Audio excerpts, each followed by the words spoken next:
you're not going to be in there. I call the work session to order Monday, October 22nd, 2012. And has the roll been taken? It has. All are present. Great. Okay, this is a work session we have this evening on our income tax study, and our city manager is going to introduce our speaker and tell us more about this. Well, John Kaczor is with us this evening. He's from Municipal Analytics.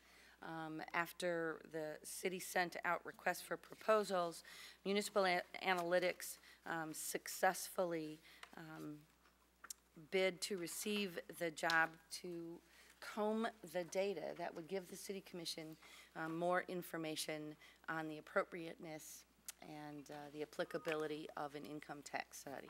So we'd like to give John some time this evening with you to present the results of that study, and we've left, we believe, sufficient time by pulling the work session earlier for you to engage in discussion and ask Mr. Kaczor any additional or clarifying questions you might have. All right, thank you. Welcome, Mr. Kaczor, and Thank you. take it away. So I'll just try to get through this as quickly as possible, as Ms. Grinzinger said, to leave questions, time for questions, and hopefully some answers that go with them. When the city first sent out the RFP, there was an acknowledgement that certain bits of information needed to be gathered and provided to the city to understand the feasibility and probability of an income tax in terms of revenue generation for the city.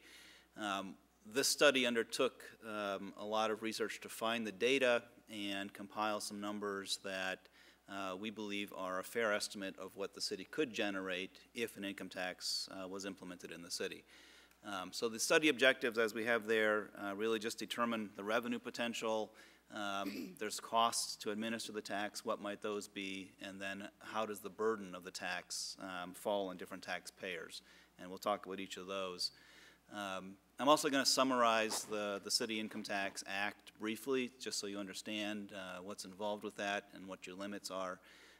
Talk about what we found through the study, discuss some of the long-term revenue potential.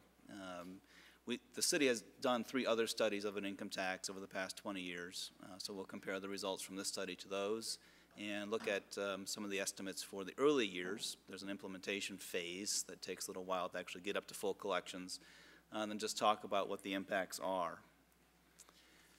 The Uniform City Income Tax Act of 1964 was put in place to establish a consistent ordinance across the state for all cities that have an income tax, and this is only for cities.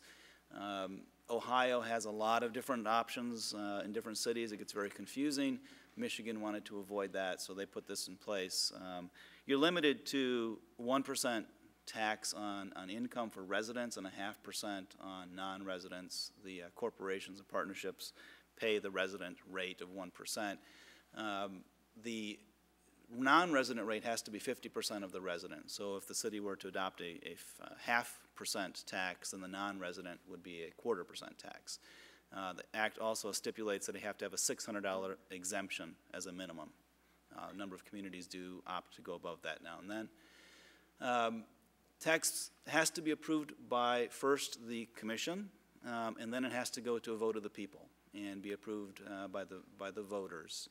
This is a big hurdle to implementing an income tax, which might explain why there's only 22 cities in Michigan that have one at this time, although a number of cities are looking at the option just to figure out what other options they have for more revenue, as is Mount Pleasant.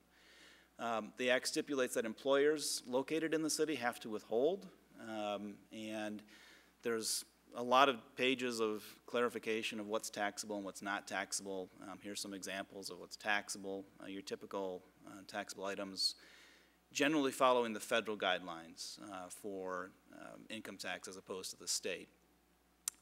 The Act also exempts a number of income streams from the tax, and this is why, as we go through this, you'll see that low income and elderly are minimally impacted by the income tax because a lot of the revenue that they're receiving is not taxed under the Uniform City Income Tax Act. So why would a city opt for this? Really, you're looking at generating revenue with a lower burden on the city you're also looking at diversifying your revenue stream. And more, we're seeing that relying heavily on a property tax and state revenue sharing is a risky business. So a lot of communities are looking at what other options do we have. The income tax is one option that is being explored. You do not have to go back for renewal votes, although you can term limit the tax. You can also designate it to a specific purpose if you choose to do that. Unlike the income tax, or the property tax, it's not limited by Proposal A and Headley. So as income goes up in the city, your income tax would go up as well. And it also, like I said, you get another revenue source in the general fund. Briefly, what we're looking at in terms of revenue potential, these are based on 2010 numbers. You can see the resident number, the non-resident, and the corporate all calculated separately. Total of about $2.7 million in income tax revenue based on 2010 numbers. Also based on 2010 survey of other communities, we're looking at about $240,000 to $250,000 for income tax administration, which leaves the city about $2.5 million in revenue from an income tax at the 1% rate, using a $1,000 exemption level. Comparing this to previous studies, we can see that back in 1990, when Stoddard-Barch did the study, they calculated about $2.2 million. The city updated that in '94 with a similar result.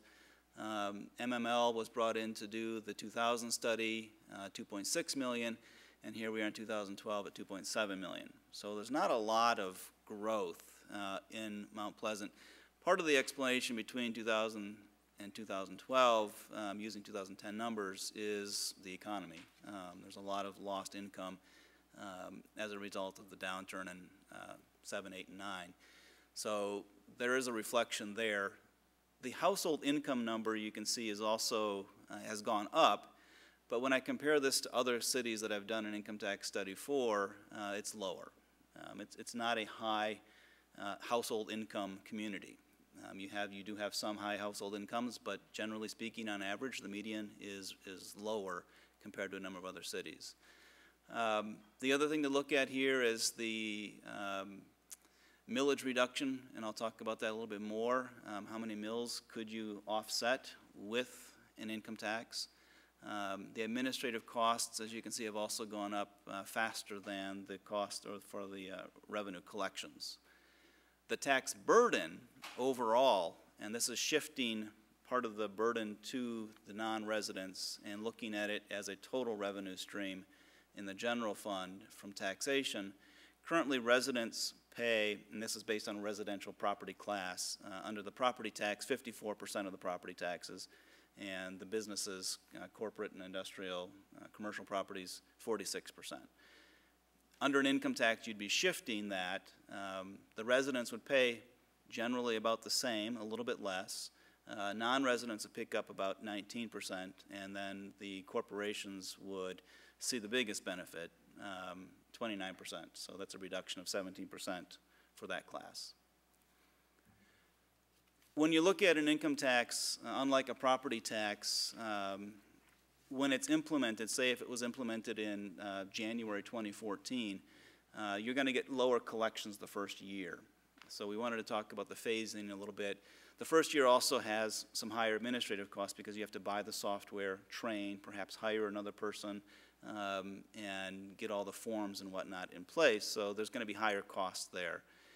We've assumed, and this is based on some conversations with other income tax administrators, that in the first year you'd get about 50% of what is estimated as a regular revenue stream. It says payroll withholdings will be the only revenue, but it dawned on me after I wrote this slide that you'd also collect some quarterly self-employment and corporate payments as well. So you get a little bit more, but it's really, you're only going to see maybe 50% of the collections the first year. So in the first year, using the numbers that we have, about $1.2 million. Phasing that in the second year, you'd then now get the collections from people paying and actually filing a return in 2015. You'd see that revenue. More people would understand the tax, more tax preparers would be aware of it, And you would obviously then increase, as time goes on, your collections and education. So the second year, about $1.9 million in revenue potential. Third year, everything stabilizes, and then we're about to where we think you would generate the $2.7 million by that time. We've assumed, just for conservative purposes, that you're going to collect 85% of the potential out there, and that's the $2.7 million. If we were to look at a 95% revenue collection, you'd generate an extra $500,000 a year. So this is where a lot of income tax administrators say there's a lot of value in doing compliance work to actually get as many people paying as you can. And we can see that here by changing collections by 10%, you can generate a $500,000. The RFP also wanted to make sure that we used multiple approaches and data sources, and I'll just touch on these briefly. For the resident and non-resident, we looked at 4 different approaches using different data sets to come up with the numbers. We also looked at some of the populations in the city, university students, elderly, the tribal members living in Mount Pleasant. And that is one issue that's more complex in Mount Pleasant compared to other communities, as the city lies within the reservation. There's a slightly higher population here of tribal members, so we just assumed, given the complexities of all that's involved, that the folks living on the reservation who are tribal members would not pay tax at this time. When you actually get into each individual's case, there are some cases where they would, depending on where they're living and the revenue streams, but for simplification, we try to not delve too deep into that. Corporate income tax is a very hard number to estimate. We had to use numbers from the surveys that we've done. There used to be some reasonable data out there, and that unfortunately is no longer provided and collected. So we've based the estimates on what we've learned from other cities. The census continues to be a major source of data. They have different data sets that we accessed. Treasury has changed their database significantly, so now we can actually look at the 2009, 2010 return data aggregated for all taxpayers in the city of Mount Pleasant. The state is fairly confident their numbers are reliable. They're saying about 90% certain, so that becomes a really valuable number. Labor statistics for unemployment rates, the Michigan Department of Technology and Management and Budget, IRS numbers were used. We also looked at gathering data from a number of local sources, and including the survey that we did. The administrative costs, like I said, about $250,000 for administration. And when we first looked at this, we surveyed the other communities that have an income tax, looked at what it's costing them to administer the tax, looking at it from different angles. We came up with a number that was close to the $240,000.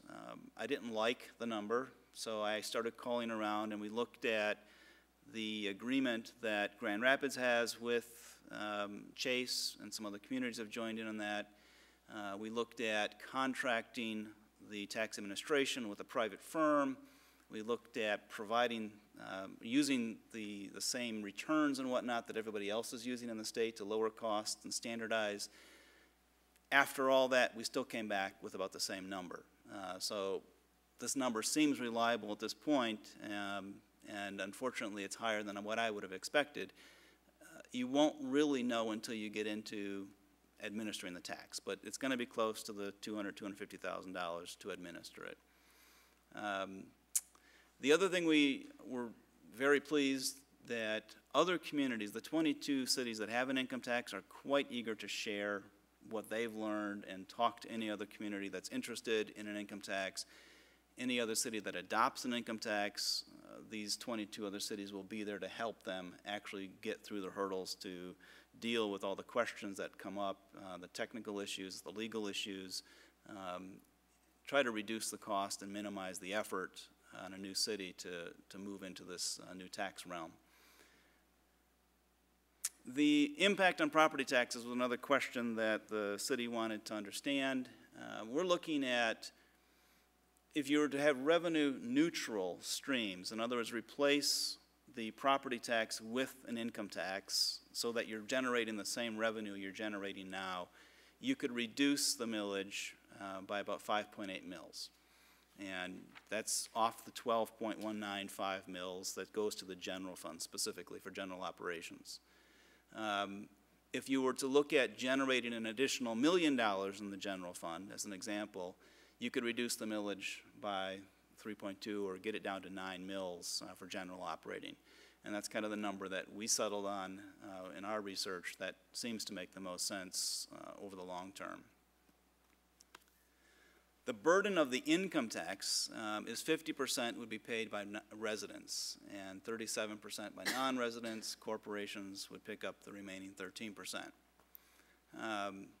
In terms of looking at the different groups, senior citizens have very little impact. Most of their income is going to be exempted from the income tax unless they have dividends, earnings, or business income, rental property, that sort of thing. That would be subject to tax, but most pensions, Social Security, are going to be tax-free. College students is a difficult population to estimate, but overall, we've assumed that they would be treated as non-residents. Most students are attending from out of the city.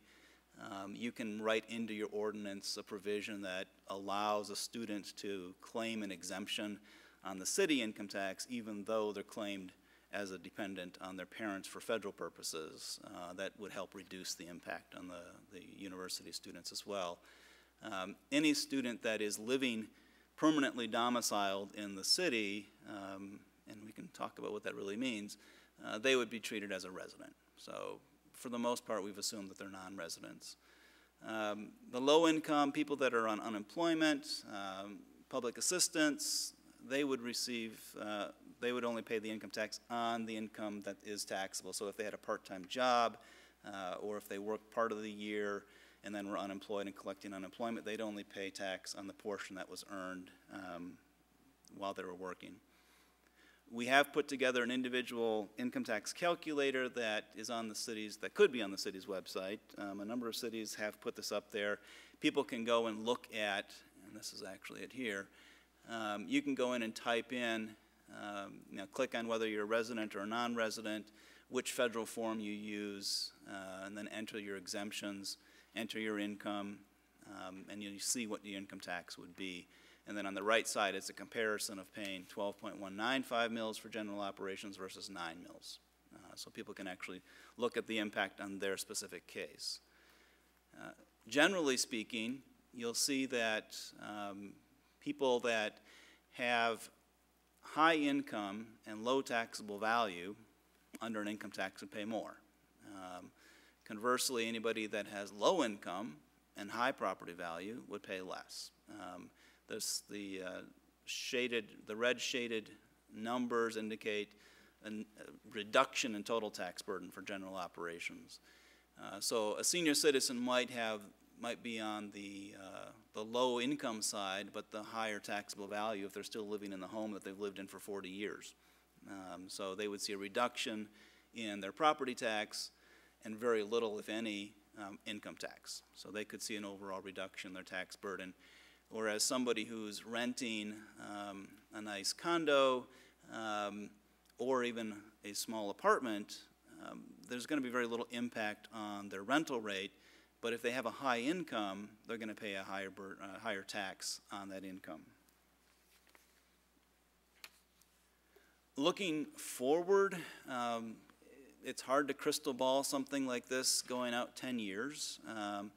We have a lot of assumptions that feed into this in terms of which numbers are going where. Overall, it looks like the net increase year to year is about 1.3% growth in an income tax, assuming things continue as they are now. Now, if the city were to attract a large employer with substantial employment base or high-paid employees, you could see a higher collection rate in that case. Similarly, if there's a loss of employment, you would see a reduction. Now, one thing that we have found is the property tax, as we've seen, responds very slowly on the upside. It dropped down rather quickly in a lot of communities, and it's going up slowly. Income tax is going to fall quickly and rise quickly. There's a number of cities, I can't remember which one I was just talking to a week ago, in Michigan. They had indicated that their tax collections that they had budgeted for this year, they're already 20% over what they had budgeted because the income tax is just coming back that much quicker. Property taxes are still lagging behind, but their income tax is coming back much more quickly. So it does help moderate a downturn like we're seeing now. As the city, like I said, with the collections and compliance issues, as you get experience, as you develop your database of residents and businesses, you're going to generate more revenue because you're going to know who's working in the city, who has business in the city, and you're going to be able to identify them and make sure that they're paying. That would help with compliance. The revenue potential, because you have a large employer in town that's very stable, the overall stability of the income tax is assured. It's probably unlikely that CMU is going to pick up and leave. So that's reassuring. That's why a lot of the communities that have an income tax are communities that have a university in them or a county seat, because those are stable communities in terms of the employment base. Income tax potential, as I said, about 1.3, so it's fairly very slow growth, almost stagnant going forward. The potential on the upside is greater than a property tax, as I indicated. And if you were to have an economic downturn again and spring back, you're going to see more revenue from the income tax more quickly. So overall, we're looking at 2.6 million or so in revenue potential from the income tax. You could reduce the property tax 5.8 mils, but you wouldn't see any additional revenue. So we're looking at generating some additional revenue, which could reduce the property tax to about 9 mils for general operations. The income tax would help allow the city to spread some of the burden of the tax over a larger base. Those people that are working in the city but not living here would pay some of their income towards that. And again, 37% of the tax would be paid by non-residents. And this is where that additional revenue is coming in with no impact on residents. Residential property owners in general, and again, everybody's situation is going to be different, but in general would pay less. Corporations with property in the city are going to benefit the most under an income tax. We've seen that across the state. The city commission's role in all of this, first of all, has to decide if this is something that you want to put to the vote of the people. So after deliberations and consideration, the commission might decide, yes, we think it's worth asking the voters, in which case you would then draft the ordinance, which you would put on the ballot requesting approval of the voters of the ordinance. In the ordinance, you would adopt the Uniform City Income Tax Act, the ordinance that's there, and within that you would establish the effective date. It's usually January 1st of some year. You would decide which exemptions would be included, whether it's only for each person in the household, or whether you want to add an exemption for seniors or disabled, blind, deaf, as determined by the state. The level of exemption, like I said, we've assumed $1,000. The minimum is $600 exemption. The tax rate, again, you would decide that up to 1% for residents and half of that for non-residents. You can term limit the tax, and Hillsdale is putting this on their ballot next month with a 6-year term, and it's for a dedicated purpose, which is something else that you can do. Dedicate the tax for a specific purpose, and you'd be asking the voters to approve that. So with that, I'm going to stop and ask for questions. Thank you very much. Commissioners, Commissioner Rautanen. In your slide on comparison to prior studies, you indicated that the tax burden shifts from 54 and 46% to 52, 19, and 29%, but yet in the income tax burden slide, you've got it at 50, 37, and 13. The difference is on the the income tax slide, it's only the income tax. So that 2.6 million, 50% would be paid by residents, 37 non-residents, 19 corporation. On this slide of the comparison, it's looking at the combined property tax and income tax situation. If you were to use them both, the burden would shift differently. Okay, thank you. Commissioner Tillman? I just want to clarify, the administrative cost, the 250,000, did I hear you correctly that that rate goes up higher than conversely the rate of the revenue? What we have seen historically, as we look at these studies, it has gone up faster. The cost has gone up faster. The cost of administration has gone up faster. Now, there's attempts like this agreement with Chase, there's one provider of software in the state of Michigan for income tax administration for cities. They have started at contracting out employees to cities to administer the tax. So in that case, it's one way of lowering your costs and fixing your costs in a contractual term. The costs go up because of software requirements, reporting requirements, compliance requirements, and they have gone up faster than collections. Thank you. Commissioner Holton? Who goes after the individuals or corporations if they don't pay? Is it the city? The city would go after The them, city would do. yes. How would they find out if a person wasn't paying? You have different options. One of them is whatever system you're using, whether you have an in-house staff processing the tax returns or you're using Chase. What Chase would do is actually just receive the physical payment and paperwork, enter it into a database, batch payments to the city, tape or actually I think it's all in the cloud now, but you would get that information remotely into your database. You would then cross-tabulate. So you'd be looking at who's filing in the city this year and who filed last year, and are they still in the city, is one option. I just spoke with somebody from Cleveland last week, and she had indicated that if enough communities get together, you can perhaps get IRS tapes directly from the IRS, and you would know who's paying the IRS tax. Communities tabulate or cross-check property ownership records, so assessment records, so they know who's in the city. They look at employment records as people are filing. You can get some information from the state treasury about who's filing state returns. So you have a lot of options, but you'd definitely be monitoring and tracking. And penalty-wise, it's something that we would have to set up, obviously, in our own internal systems here. What happens if they don't pay and we have to go after these individuals? Correct. Would it be municipal infraction items? Is it more than that? Is it asset seizure, garnishment? I'm not an expert in that area. I do know that some communities have gone pretty hard after delinquent or non-paying taxpayers. Conversations with Grand Rapids have indicated that in most cases, you send the letter, make it clear that there's an infraction, they will pay because there is a severe enough penalty that they would be better off paying the tax. Commissioner English?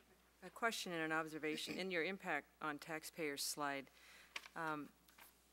you know, our community as well as some others, besides the full-time student, we have a lot of renters, and people have tend to, with the housing crash, move to rentals. Unless I'm mistaken, that group gets hit pretty hard. The belief is, and there's no empirical evidence on this, but the belief is that if a property owner, a landlord, is renting and paying your property tax and they see a 3 mil or 5 mil reduction, they will not correspondingly reduce their rental rate, most likely not.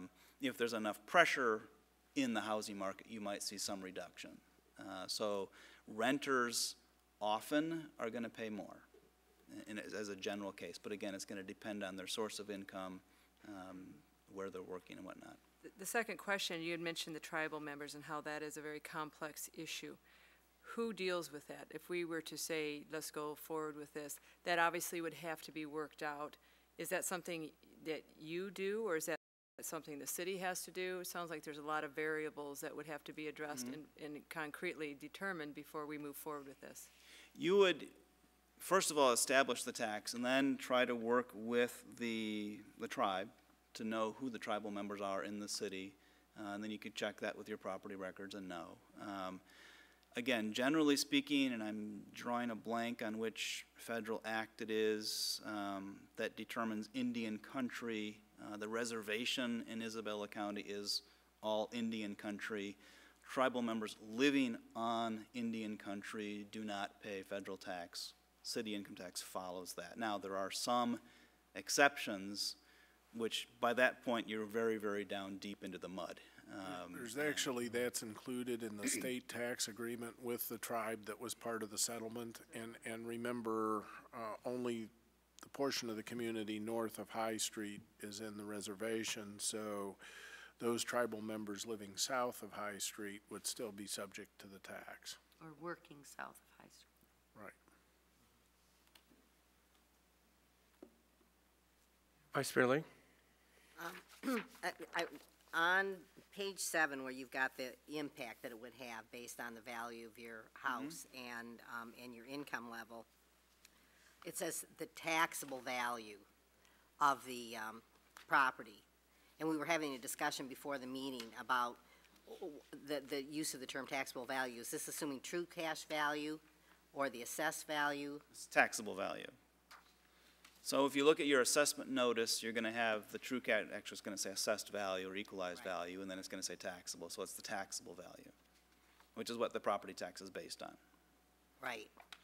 So it's so this is half. Well, this is true the cash value. What? Yes. I mean, because generally now speaking, there's it's both half the of cash assessed value. value. If I understand it correctly, I mean, they keep changing the law enough that it gets very confusing, but you've got your true cash value, and then you've got what can be taxed based on the value of the property can only go up to the level of inflation, so if the value's gone up more, so that's another figure that's in there. So let me just put it this way. If I have a house that's worth $110,000, am I on here at $110,000 or am I on here at $55,000? $55,000. Okay. If the market value. That was the assumption. Yeah, if the market value is $110,000, then theoretically it should be close to $55,000. Okay, good. That's what I thought as we were looking at it, but I just wanted to make sure that we were. That's not actually true. I mean, if you've been in your house for 20 years, well, your taxable value could be at $20,000. Thank you for Right. that clarification. Right. There's Which is the case with quite a few of our residents. They've been in their house for quite a few years. Their taxable may be, or their assessed may be way up there because of that Headley Right. issue. So let me then make sure I've gotten the clarification. What I heard you say was this is the assessed value. No, this is the taxable value. So if, as you pointed out, if you have a $110,000 home, the assessed value should be about $55,000. Right. Taxable value can be anywhere below $55,000. Right. And we don't know what that number is going to be. That's why you have to look at it on an individual basis and say, my taxable value. And in the case of, Proposal A, set up a situation where you and your neighbor might have identical homes worth exactly the same on the market, but because you've been there for 40 years and they just bought it, they're going to pay tax on $55,000. You're going to pay tax on 20. Just wanted to, but if in fact at this point, because of what the drop in the housing market, I mean, a lot of people caught up. There was a point where there was a big difference. Yes. Now there's lots of people where it's not very different, and their taxable value and the true cash value are the same. Taxable value and the assessed value are very similar in a lot of cases, yes. Okay.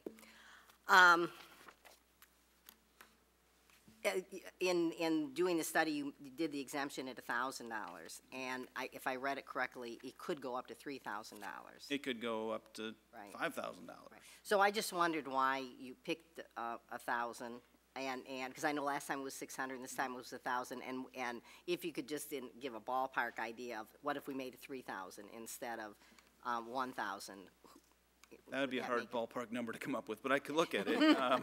There are just so many variables that go into what the bottom line is. I chose to use 1,000 because most of the communities that I've talked with recently that are looking at this as an option have all said we'd want to look at $1,000 exemption, just because it's, $600 was established in 1964.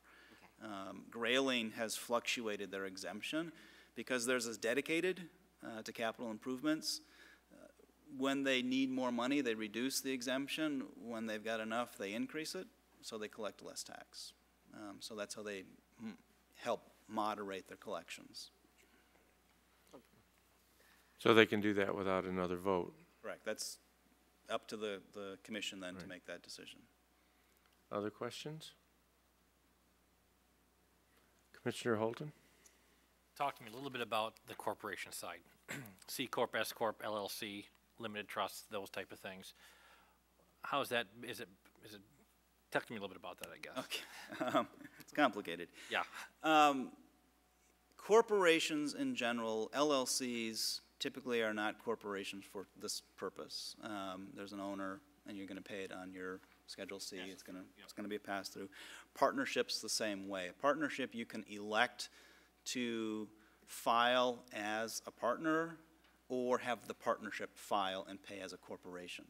Either way, it's going to be the 1% rate unless you're living outside the city and owning a business in the city, then you're probably better off filing separately. So it depends on the ownership status. A corporation, a true corporation, is going to pay the corporate tax as the corporation. On the income or profit? It's going to follow generally the federal guidelines for taxable income. So it's the bottom net number. Yeah. Okay. Vice Mayor Ling? As I was reading through this, I noticed that you said that you were comparing us with the two communities you said we were most comparable with were Walker and Port Huron, but that they, in general, had a higher income level than we did. And I guess and you also in your presentation talked about the fact that university communities tend to be communities where this is beneficial. And yet when I was looking at the cities that have them, in general, I was looking at Ann Arbor and Ypsilanti and Marquette and, you know, Kalamazoo, and none of them had income taxes. So my assumption had been that we would be better off because we were a university community. But the difference over the last 10 years is we're actually collecting less from non-residents, and that appeared to be because there was kind of a drop in the number of non-residents working in the city. It went from 12,000 in 2001 to approximately 12,000 in 2001 to 9,000 this year, and then in combination with that, we have a relatively low income compared to those other communities. So I guess what I'm saying is my assumption had been you're better off as a university community, but it didn't feel as if there are a lot of university communities that do this. So what does need to be true about a community in order for there to be an advantage? I think the other thing that Mount Pleasant has in common with, I think, almost 50% of the communities that have one is its county seat. So there's a lot of stability in the county seat position that provides stability. The university, Big Rapids has one. Grand Rapids has an income tax. Right. Detroit has an income tax. They all have universities in them, just not the big name state universities. Right. I know Wayne Ann Arbor has. State's big. I'm sorry? I said Wayne Wayne State's State's a pretty big name right. university. But it's I not part of I it. interrupted. I Go understand. ahead. And Saginaw has one too, Saginaw Right, University. right. So, what constitutes a good city is stability. Whether you're a university or a county seat, or you have a major employer that's not going to go. Ithaca, perfect example. They have prisons. That's their college population. And those institutions aren't going to go anywhere. So they're collecting a lot of revenue just based off of the workers there. So I can't pinpoint exactly one issue. There's a number of communities that don't have any of those and still have an income tax, like Walker. They just have a very stable base of taxpayers and very well-to-do, generally speaking. So when I looked at Walker and Port Huron as comparisons, it was just based on population and some other numbers. But then when I looked at the actual income and collections, no, you're not even close to those two communities. Right. Okay, thanks. Commissioner Joslin? We come back to the corporate question that Commissioner Holton asked and made me start thinking about issues. Are corporations taxed on the income that's derived from within the city? or is it based on where their resident agent is? That's an excellent question, and it's A. If there's a corporation that is located in the city, and that's its only Business or office, Okay, just office. that's its only place of business is in the city, they're going to be taxed, obviously, as a corporation within the city. A corporation outside of the city, so you've got, say, a McDonald's, a Meijer, all of those various fast foods and other corporations, they're going to be taxed. That branch is going, that franchise is going to pay tax on the revenue earned in the city. You might have a plumber or an electrician that's located in the township but does 50% of their business in the city. They're going to pay income on that 50%.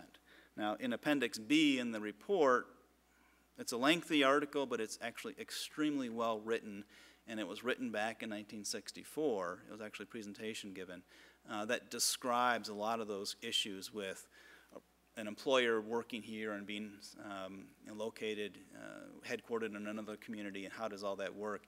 He does an excellent job of describing how all that works. But generally speaking, and he presents different options for calculating what income is actually taxable. Generally speaking, though, it's how much money you earn in the city. So if 50% of your sales are in Mount Pleasant, then 50% of your income is going to be taxable. Other questions, commissioners? I'm just reversing that a little bit, Mr. Mayor. So the plumber he's in the city, his business is here, but does 50% of his business in the township. He's going to pay 1% on his gross. 100%. Not gross, but the net total, yeah. From there. And I was looking at your tax table, again, impact on taxpayers, and you based your millage rate at 12,195 down to 9 mils instead of the 15.65. Right, because the 12.19 is your general operating millage, and I wanted to just work with. Right, I just wanted to work with the general operating millage. Mr. English, did you have a, oh, okay. Vice Mayor Ling? You had a chart on page 11 that was showing what the growth would be in our revenues if we had a combination of a income tax and a property tax. Okay. It had like a brown, the brown line was total tax revenues with the combined income and property tax. And then the orange line was just if we kept the status quo. Mm-hmm. And I noticed, and then you've got the lines going across the top, and on the property, the millage rate adjusted down, the brown line that adjusted it down, I noticed that in the fiscal year 2020, it goes down. Mm-hmm. Was that based on the assumption? It's based, go ahead. Okay, why did it go down? Yeah, it's a fair question. What's happening is trying to equalize the tax because we have this 3-year phase-in. What I was trying to do is see how long it would take for you to recoup. So if you were to implement in 2014 and assume you're going to get 2.5 million, but you only get 1.2 million, you're going to have to dip into some other reserve to finish, to make yourself whole. So what I was looking at is then over these 6 or 7 years, you're going to generate enough revenue to replace that money you borrowed in the first couple of years, and then by 2021, you can reduce your millage and still generate the same amount of money overall. So it's just a matter of paying back those first couple of years. Okay. But, and that is then reducing it, though, lower than the 9. Right. Yeah. So if we left it the same, then potentially it would be additional revenue. Right, absolutely, yes. And then for the orange, which was just leaving the status quo, it just didn't look like there was any revenue. There's very modest growth. Yeah. And again, what I was basing that on is I have the historical taxable values in the city, and it used to be we'd look back 5 or 10 years and see what the growth was. We don't do that anymore. We learned that's not a good idea. So we looked back several years, I think 2 or 3 years, 3 or 4 years actually, and looked at what the trends were, and it's very, very modest growth. I mean, you are seeing growth in taxable value, unlike some communities, but it's been very modest. Right, there's no question that if you looked over 10 years, you'd get a whole different picture, but that's because we had the boom and then the bust, and so it does make that 10 years very difficult. But I guess it's probably more appropriate for me to ask the city manager or the finance director, are we making any assumptions about how much growth we think that we will have in property tax value over the next 10 years? No, not over the next 10 years. We haven't done those projections. We generally look out a year or two, but it's been so difficult, especially as the state keeps changing how those taxable values are done, Right. that the best we can do is make a guess about next year and build a budget based on that. But we haven't looked out more than a couple of years past that. Okay, thanks. Mr. Holden? Do you know of cities that have gone through this process, voted as a commission, and were turned down by the voters? Say that again? Have there been any instances that you know of where the city commission has approved to put on the ballot an income tax, but it got denied by the voters? Yes. Ypsilanti, 2007 put it up, and then they put it up again this year, and it was turned down both times. Why do you think? Bad salesmanship? Well, as you know, cities can't sell. So if you have a ballot issue, the most the city can do is just present information, FAQ, maybe put together a citizens committee that's going to promote it. The case in Ypsilanti, I'm somewhat more aware of because I live in Ann Arbor, so I was reading the paper a lot, and there was a lot of misinformation on behalf of the opposition group. Blatant misinformation, and the city wasn't in a position to challenge that. So they lost that. The first time around, it was the same opposition group. They tried a different tact. This time around, they just tried to shove it through very fast. They felt desperate. They needed to get it on the ballot, but they also put it on the ballot with two other tax questions. A 30-year debt millage, and no, I think it was just those two. So it was a 30-year debt millage and the income tax, and they both went down.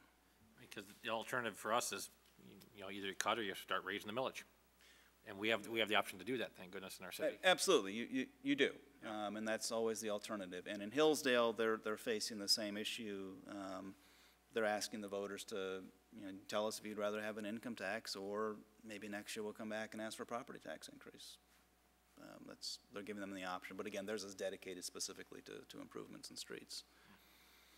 Thank you. Commissioner Tillman? Just I guess a point of interest. We were looking at the list of cities that you provided us.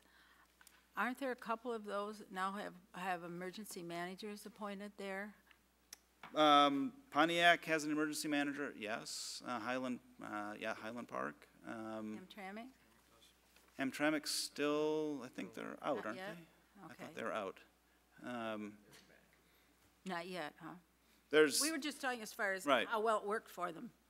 The issue, and I can't remember where I read the article, the issue isn't so much how well it worked for them, but since a lot of these were put in place back in the 60s and 70s, it's kind of hard to say that in 2010, 2012, they have an emergency managers because they have an income tax. They're not correlated. I wasn't going to simplify it like that, Right. just a point of interest. Okay, yeah, no, there are some that do, yes. Vice Mayor Ling? One of the things that I think is complicated is you can look at this chart on page 7 that says, okay, if your house is worth this and your income is this is what's going to happen. Your taxes are going to go up or down. And so any one of us can look at it and say, oh, okay, here's where I will be. But there's no, at least I don't know of a way to know how many people fit into what categories.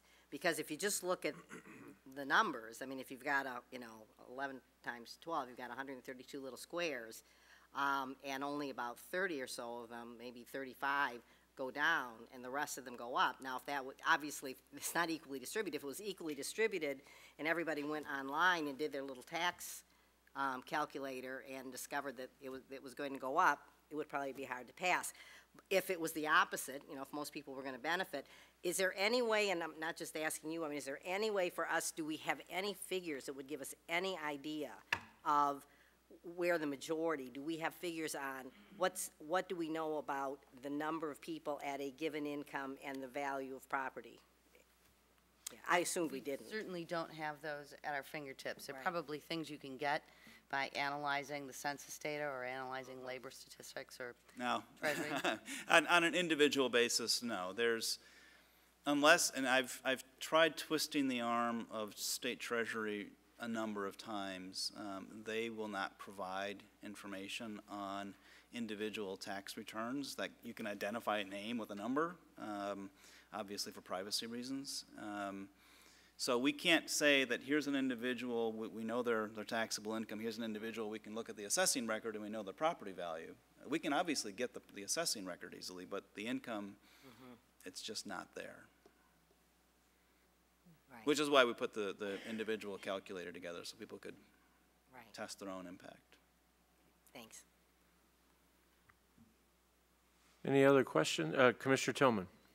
I just want to say I was speaking with the vice mayor today, and I think it was our impression that we certainly got our money's worth with this study. So I want to thank you. Thank you. Very thorough. Appreciate that. Any other questions, comments? All right, we thank you very much for coming. Thank you for a thorough report. And we'll take about a 9-minute recess.